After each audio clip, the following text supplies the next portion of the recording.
महोदय, राष्ट्रपति जी ने अपने अभिभाषण में भारत की विकास यात्रा, सरकार की नीतियों और देश के भविष्य के लिए उठाए गए ठोस कदमों पर चर्चा की। उन्होंने भारत को एक मजबूत, आत्मनिर्भर और समृद्ध राष्ट्र बनाने की दिशा में सरकार की प्रतिबद्धता को दर्शाया। राष्ट्रपति जी ने भारत को आत्मनिर्भर बनाने और विकासशील से विकसित राष्ट्र बनाने की यात्रा पर जोर दिया। उन्होंने बताया कि सरकार के प्रयास न केवल आर्थिक प्रगति में सहायक हैं, बल्कि देशवासियों के जीवन स्तर को बेहतर बनाने में भी कारगर हैं। अभिभाषण में बताया गया कि डिजिटल इंडिया अभियान के जरिए सरकारी सेवाओं को सरल और पारदर्शी बनाया गया है। विकास के हर पहलू को डिजिटलीकरण से जोड़ा गया है, जिससे ग्रामीण और शहरी क्षेत्रों के बीच की खाई कम हो रही है। सरकार द्वारा चलाई जा रही योजनाएं युवाओं को रोजगार और नए अवसर प्रदान करने में सहायक हैं। स्टार्टअप इंडिया और मेक इन इंडिया जैसे अभियानों ने देश में नवाचार और उद्यमशीलता को बढ़ावा दिया है। किसानों की स्थिति सुधारने और कृषि उत्पादन बढ़ाने के लिए उठाए गए कदमों पर चर्चा की गई। आधुनिक कृषि तकनीकों, सिंचाई की बेहतर सुविधाओं और फसल बीमा योजनाओं के जरिए किसानों की आय दुगनी करने का लक्ष्य रखा गया। राष्ट्रपति जी ने यह भी बताया कि वर्तमान सरकार रिफॉर्म, परफॉर्म और ट्रांसफॉर्म के सिद्धांत पर काम कर रही है। यह न केवल प्रशासनिक कार्यों को कुशल बना रहा है, बल्कि वैश्विक मंच पर भारत की प्रतिष्ठा को भी बढ़ा रहा है। भारत ने हरित ऊर्जा और सतत विकास के लिए महत्वपूर्ण कदम उठाए हैं। यह नीतियां भारत को न केवल ऊर्जा के क्षेत्र में आत्मनिर्भर बनाएंगी, बल्कि पर्यावरण संरक्षण में भी अहम भूमिका निभाएंगी। सरकार ने 8वें वेतन आयोग के गठन को मंजूरी दी है, जिससे लाखों सरकारी कर्मचारियों को लाभ मिलेगा। यह कदम आर्थिक सशक्तिकरण और कर्मचारियों के कल्याण की दिशा में महत्वपूर्ण है। महामहिम राष्ट्रपति द्रौपदी मुर्मू ने बजट अभिभाषण आत्मनिर्भर भारत, आर्थिक सुधार, सामाजिक समावेश और वैश्विक नेतृत्व को मजबूत करने की दिशा में एक महत्वपूर्ण दस्तावेज है। यह सरकार की दूरदर्शिता, प्रतिबद्धता और नीतिगत स्थिरता को दर्शाता है। यह अभिभाषण भारत को एक विकसित राष्ट्र बनाने की दिशा में मील का पत्थर साबित होगा। महोदय, मैं उत्तर प्रदेश से आता हूं। यह महाकुंभ की चर्चा कई मान्य सदस्यों ने की है। जो हादसा वहां पर हुआ उस पर दुख व्यक्त किया, महामहिम राष्ट्रपति जी ने भी दुख व्यक्त किया है, और जो जिनकी जानें गई हैं उनके प्रति शोक संवेदनाएं व्यक्त की गई हैं। जो घायल हुए हैं, सरकार उनका उपचार भी करा रही है।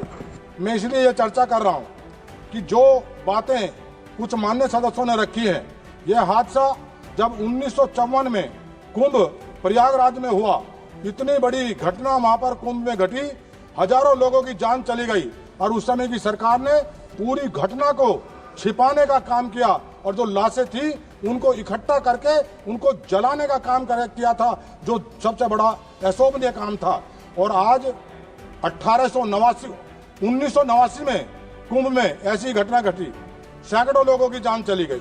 2013 में जिनकी सरकार थी, वहां भी जब ये कुंभ का मेला और श्रद्धालु वहां थे, तब भी अनेकों लोगों की जान दुर्घटना में चली गई, लेकिन सरकार ने जरा भी संवेदनाएं व्यक्त नहीं की थी। आज प्रदेश की सरकार, आदरणीय मुख्यमंत्री जी योगी आदित्यनाथ जी जिस तरीके से महाकुंभ का आयोजन सफल पूर्वक संपन्न करा रहे हैं, रात दिन चिंता कर रहे हैं, वहां पर हर श्रद्धालु को स्नान करने का अवसर मिले, उनको रहने का, खाने पीने का, उनको आने जाने की सुविधा मिले, हर प्रकार के प्रबंधन पर खुद मॉनिटरिंग कर रहे हैं। आज उन पर सवाल उठाए जा रहे हैं।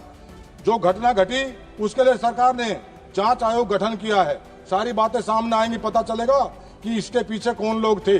मैं आग्रह करना चाहता हूं मान्य सदस्यों से, ये जो महाकुंभ है, ये हमारी आस्थाओं का पर्व है।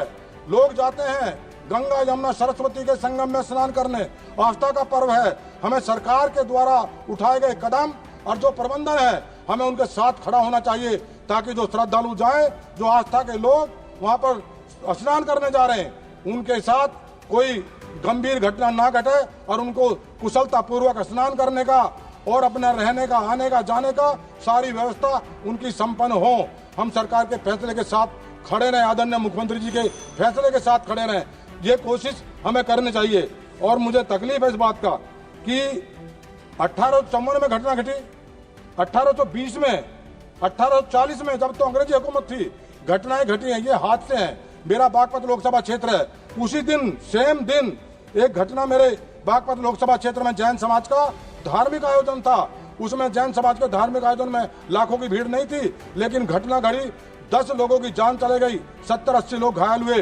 प्रदेश की सरकार ने तत्काल उसका संज्ञान लिया। जो घायल लोग थे उनका बड़े अस्पतालों में, दिल्ली में, नोएडा में, गाजियाबाद में, मेरठ में उपचार कराया, क्योंकि बागपत जनपद में कोई बड़ा अस्पताल नहीं था और सरकार उसके प्रति गंभीर थी।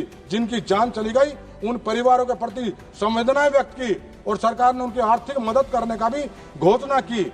आज हमारी प्रदेश की सरकार भी, आदरणीय मुख्यमंत्री जी भी हमारे महाकुंभ को सकुशल संपन्न कराने में पूरी मुस्तैदी के साथ लगे हैं और लगातार जितनी बार महाकुंभ में, प्रयागराज में, इस मेले के दौरान उत्तर प्रदेश के मुख्यमंत्री गए हैं, आज तक के इतिहास में जब भी कुंभ का मेला लगा किसी सरकार के मुखिया ने वहां इतनी बार जाने का काम नहीं किया जितनी बार जाने का काम आदरणीय मुख्यमंत्री योगी आदित्यनाथ जी ने किया और उन्हीं पे सवाल उठाने का काम कर रहे हैं। मैं तो फिर आग्रह करूंगा कि ये समय ऐसा नहीं है कि आप आलोचना करें, ये समय ऐसा है जिनकी जान गई है उनके साथ हम खड़े रहें, उनको संबल प्रदान करें। जो घायल हुए हैं उनके उपचार के लिए हम ईश्वर से दुआएं करें कि वो ठीक हों। और जो हमारा महापर्व है, स्नान का पर्व है, जो महाकुंभ है, आस्था से जुड़ा है, वो सकुशल संपन्न हो। हम सरकार के साथ मजबूती के साथ खड़े रहें, ये वो समय है। मैं सभी से आग्रह करूंगा और अंत में मैं महामहिम राष्ट्रपति जी को धन्यवाद देना चाहता हूं कि उन्होंने आदरणीय प्रधानमंत्री जी के नेतृत्व में राष्ट्र को विकसित भारत बनाने के प्रयासों की ओर चर्चा की और उनके प्रयासों की सराहना की, उस पर चर्चा की। धन्यवाद।